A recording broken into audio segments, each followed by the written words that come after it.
Hello, j'espère que tu vas bien. Aujourd'hui, je viens te parler un peu de mon vécu et donc de ma maladie, enfin plutôt de mon syndrome fibromyalgique.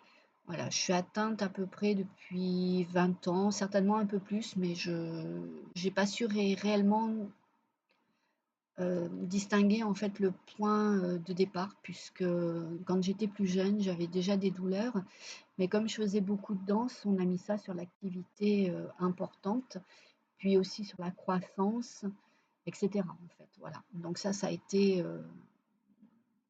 difficile, c'est difficile même, je dirais, à délimiter. Tout ce que je peux dire, c'est que c'est un combat, que j'ai vécu tout le temps, puisque j'étais toujours à la traîne par rapport aux autres, toujours fatiguée. Quand je voyais les autres, en pleine forme, moi j'étais toujours raplapla, il y avait toujours un truc qui allait pas. Comme on disait, à un moment donné, j'avais toujours l'œuf, en fait. Ce qui était vrai, mais c'était un peu indépendant, comme on dit, de ma volonté. Voilà, après ça a commencé à se compliquer il y a une dizaine d'années à peu près, oui, c'est ça à peu près, lorsque vraiment la fibromyalgie a pris le dessus. Ce qui fait que, bah, ma vie a changé, en fait. Un jour, mon corps m'a lamentablement, mais lamentablement lâchée, sans au départ savoir, pourquoi, avoir une explication, même ne serait-ce qu'une petite explication. Les médecins que j'allais voir ne comprenaient pas vraiment ce qui se passait, d'autant que, beh, comme vous le savez, tous les examens, en fait, sont, bons. Il y a pas d'anomalie particulière, donc rien de significatif pouvant dire que j'étais, malade. Et moi, à l'époque, tout ce que je ressentais, c'est que tout m'agaçait, j'étais fatiguée, épuisée, harassée, je me traînais comme un je sais pas quoi, enfin lamentablement, et j'avais beau me reposer et dormir, la fatigue était toujours présente, tout devenait difficile. C'était vraiment un enfer à ce moment-là. Je me souviens que rien que le fait de prendre une cuillère, une petite cuillère pour manger, en fait, elle me glissait des mains. Je pouvais pas prendre mon verre pour boire correctement parce que j'avais l'énergie qui me manquait et j'avais tellement mal dans les mains que c'était impossible. Du coup, je prenais mon verre à 2 mains ou alors je buvais avec une paille pour pouvoir, que ça se passe à peu près correctement. Et je me souviens aussi à cette époque que tous les mouvements que je pouvais faire étaient complètement désordonnés. J'avais une déconnexion entre ce que je voulais faire et ce que je pouvais faire. Et l'impression que ça m'avait laissée, c'était en fait que je retombais en enfance et que je devais vraiment tout réapprendre, y compris marcher correctement. Alors inutile de te dire que, bah, cette période, je l'ai super mal vécue, hein. Heu, voilà, je suis plutôt quelqu'un d'hyperactif, plutôt aussi multipotentiel, toujours à faire plein de choses, en même temps. Du coup, me retrouver comme un mollusque sur mon canapé, c'était un peu compliqué. En revanche, ce que je peux dire, c'est que ma tête, elle fonctionnait à plein régime et du coup, c'était encore plus compliqué, car tu as des idées qui te viennent rapidement et puis, beh, tu veux bouger et tu dis à ton corps de bouger, en fait, même de manière inconsciente, puisque c'est pas des choses qu'on dit à son corps, vraiment, on bouge quand on a envie de bouger. Et bien là, j'avais beau essayer de vouloir bouger, je n'y arrivais pas. Et je trouve que c'était super compliqué, en fait, de pas avoir de réponse corporelle quand, tu envoies, une demande. Moi, je me suis sentie, vraiment démunie et puis diminuée, quoi, vraiment, hein. Tu te retrouves vraiment dans un état de poulpe, flasque, mou, enfin sans pouvoir faire quoi que ce soit. Ah, enfin franchement, voilà quoi. Et en plus, si tu veux, le discours des docteurs, c'était un peu: «Bah, ma petite dame, ouais, c'est pas grave, vous êtes juste dépressive». Ah bah, ouais, mais non, je suis pas dépressive. En tout cas, je me sens pas comme ça. J'ai juste du mal à bouger, à faire les choses. Et mon entourage, bien entendu, les médecins ayant dit que j'étais dépressive, ah, allez, une couche supplémentaire. Alors oui, oui, fatiguée, un peu apathique, oui, ça oui, mais ma tête, elle allait bien, hein. Enfin voilà, c'était juste le corps qui répondait pas. Alors après, dans des moments comme ça, on peut pas dire qu'on n'a pas des épisodes dépressifs. Parce que oui, bah, c'est compliqué quand tu passes de «je peux tout faire» à «je peux plus rien faire», effectivement, c'est un peu, difficile à admettre. Mais bon, on fait avec, comme on dit. Et puis bon, après, il y a eu la période aussi des gens qui m'ont dit que j'étais hypocondriaque. Ah oui, alors ça, j'ai beaucoup aimé aussi cette période des gens qui se permettaient de me dire qu'il fallait que je gère mon côté hypocondriaque, parce que, bah, forcément, j'irais pas mieux. Alors j'ai un médecin généraliste qui m'a dit: «Bah, écoutez, vous allez qu'à aller voir un spécialiste qui va vous aider à gérer, un peu tout ça». OK. Du coup, je suis allée voir mon spécialiste, hein, forcément, mais j'ai pas su trop quoi lui dire, en fait. On a un peu discuté et puis il m'a juste dit: «Oui, bon, il y a un peu de dépression, mais qui ne le serait pas dans votre situation». Et puis après, j'ai eu, les gens qui m'ont traitée de feignante aussi. Ah oui, alors ça, c'était aussi, comment te dire? Heu, voilà, bref, je crois que je ne vais pas trop m'étaler là-dessus, juste que de dire que en fait, le regard des autres parfois, est un peu rapide et eux ne regardent pas ce qu'ils peuvent provoquer chez les autres. Et ouais, j'ai longtemps entendu dire en fait que je m'écoutais trop, qu'il fallait que je me bouge, que ça pouvait pas durer comme ça, heu, que, bah, maintenant il manquait de patience parce que il fallait que je comprenne qu'eux aussi ils avaient une vie. Oui, oui, ouais, moi enfin, de ce côté-là, il y avait pas de souci, hein, et j'ai demandé un peu d'aide, mais je demandais pas tant d'aide que ça. C'était, juste, ponctuel en plus, donc voilà. Mais je crois qu'à partir du moment où tu demandes de l'aide à certaines personnes, même s'ils veulent te la donner, dès qu'ils se retrouvent un peu au pied du mur, ah bah, c'est compliqué pour eux, encore plus que pour toi. Donc ce parcours a continué. À l'époque, je travaillais encore et puis, bah, forcément, j'étais, en arrêt de maladie, heu et puis un jour, on m'a licenciée carrément, voilà. On ne s'est pas posé plus de questions. Heu, on m'a dit merci, enfin non, on m'a même pas dit merci, on m'a dit au revoir. Puisque j'ai été traitée comme une grosse, bouse et que j'ai même été poursuivie jusqu'au pénal. J'ai trouvé ça assez culotté d'ailleurs, mais bon, avec le recul, je me dis que ça correspondait bien au personnage.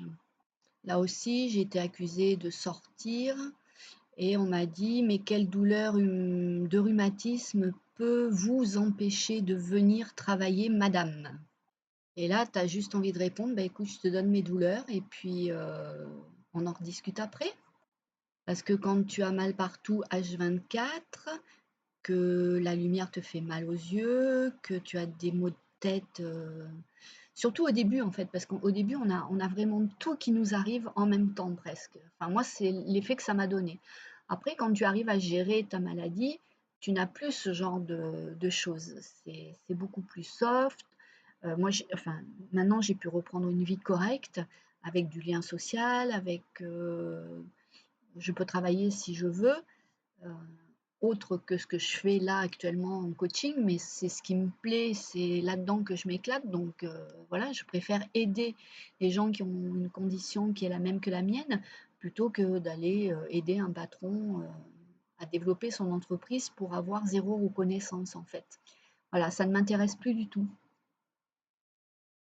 Et puis après, on te parle de bouger, enfin, déjà, on te le dit, oralement, «Mais bouge-toi, quoi, enfin, fais quelque chose», je sais pas moi. Ouais, ouais, ouais, je veux bien faire quelque chose, mais quand ton corps, te répond, qu'il te fait mal, que ça te brûle, tire, que dès que tu poses le pied par terre, ça résonne dans le cerveau parce que, la douleur est tellement intense que, bah, voilà quoi, moi je veux bien bouger, hein, je veux bien, faire tout ce que tu veux, mais quand tu es comme ça, dans un état comme ça, c'est compliqué, hein. C'est prendre une douche et sentir, l'eau vraiment sur ta peau, encore plus exacerbé que quand tu es, une personne normale où tu sens l'eau déjà sur ta peau. C'est sentir le vent, qui presque, t'arrache la peau tellement tu es sensible. C'est ne plus supporter non plus un vêtement sur ta peau parce que, là, c'est pour vraiment dire tu es à fleur de peau, mais à fleur de peau dans tous les sens, quoi. Enfin voilà, c'est un état, je pense que quelqu'un qui ne connaît pas ça, ne peut pas s'imaginer ce que ça peut être. Et pour donner une image, en fait, c'est un peu comme une alarme, d'une voiture ou d'une maison qui est mal réglée. Et par exemple, pour, reprendre l'alarme de la voiture, c'est mal réglé, c'est la feuille qui tombe sur le capot de la voiture et la voiture qui hurle. Voilà, ben, ton corps, c'est la voiture et tous les facteurs, environnants, en fait, vont t'agresser de la même manière. Mais quand je dis agresser, c'est vraiment agresser. Tu n'es bien nulle part dans n'importe quelle position que tu puisses être, tu n'es pas bien. C'est quelque chose, enfin, au départ, de difficile à vivre. Cette douleur qui est là tout le temps, constamment, n'importe où, n'importe quand, dans n'importe quelle situation, c'est vraiment difficile. Et, et tu as envie que d'une seule chose, enfin moi c'était ça que ça me faisait, c'est-à-dire que j'avais envie d'ouvrir mon corps, de sortir de ce corps et d'aller trouver une autre enveloppe en fait, pour pouvoir me sentir bien. Bon malheureusement, c'est pas possible et la douleur fibromyalgique, c'est vraiment quelque chose de particulier parce que tu as pas de repos du tout. Que tu sois éveillé ou que tu dormes, tu as mal. Et ça, tant que tu auras pas pris conscience un peu de ça, en fait, bah, tu vas vivre vraiment dans la douleur, complètement. Donc là, il a fallu faire un travail. Moi, j'ai pris le chemin du développement personnel, de l'EFT, des fleurs de bac aussi et du coaching. Voilà, ça m'a beaucoup aidée. Après j'ai la méditation qui m'a énormément aidée puisque en sophrologie, bon, on médite pas mais, on fait de la visualisation. Et la sophrologie aussi donc m'a aidée, puisque je suis formée aussi en sophrologie. Et ça aide à avancer en fait. Ah, ça te donne des clés pour pouvoir passer des paliers. Voilà, c'est en fait tu vas avancer vraiment, vraiment par paliers et tu vas les sentir beaucoup plus que tu ne les sens quand tu es en fait en apprentissage, je dirais normal. Ce qu'il faut bien comprendre, c'est qu'il faut faire le deuil de ta vie d'avant. Alors, ça, c'est compliqué à faire parce que, bah, tu pas envie, tu as envie que d'une chose, c'est de retrouver ta vie, ce que tu faisais avant, comment tu le faisais, enfin et cetera. Et moi, ça a été aussi un changement, d'organisation, de me nourrir, donc j'ai modifié ma façon de faire des courses, heu, mon repassage, mon ménage, je demande, très peu d'aide, même si j'en ai quelquefois. Parce que j'ai des gens qui aident quand même dans mon entourage. Et puis maintenant, j'en ai de moins en moins besoin. Par contre, les choses lourdes, très lourdes, que le commun des mortels peut porter, moi, c'est compliqué, encore. Et bon, déjà, ça c'était pas non plus fabuleux, hein, comme je suis plutôt un poids plume, enfin à la base. Du coup, pour soulever des trucs un peu lourds, ça n'a jamais été ça non plus, hein. Donc une fois que tu as compris que ta vie, elle allait changer, elle allait être modifiée, eh bien, voilà, tu vas prendre, un autre chemin qui sera vraiment complètement différent. Après, il y a des astuces, pour te faciliter la vie, dans l'organisation, dans la façon de faire les choses. Moi, j'ai trouvé plein de trucs qui m'ont facilité la vie, heu et c'est très bien maintenant comme ça, en fait. Et surtout, j'ai appris une chose, c'est la patience. Alors, je dis ça, mais je ne suis pas super patiente quand même. Enfin, pour certaines choses, oui, beaucoup, pour d'autres, pas vraiment. Mais c'est vrai que la patience, fait partie intégrante, de la fibro et il faut apprendre à être patient. Et quand on te dit que la fibromyalgie est une, maladie, mentale, je vais te répondre: «Bullshit». Quand on regarde, certaines études, c'est pour ça que je dis que c'est pas une maladie mentale et que c'est bullshit. Hem, il y a des points, sensibles particuliers, des symptômes de fatigue et des troubles cognitifs. Heu, donc c'est vrai que c'est lié beaucoup, une sensibilisation centrale et une hypersensibilité donc du système nerveux central qui augmente en fait la perception de la douleur et, et pour une réponse en fait qui n'est pas la bonne. C'est-à-dire, comme je disais pour l'alarme de la voiture, la feuille va tomber sur le capot et la voiture va hurler. Donc c'est ça en fait l'hypersensibilité. Il y a des déséquilibres dans les neurotransmetteurs, notamment au niveau de la sérotonine, de la dopamine, et quelque chose qui est super important qui est le glutamate. Et tout ça, c'est souvent en déséquilibre en fait chez les personnes fibromyalgiques. Et ça contribue à augmenter la douleur et d'autres symptômes que l'on peut avoir.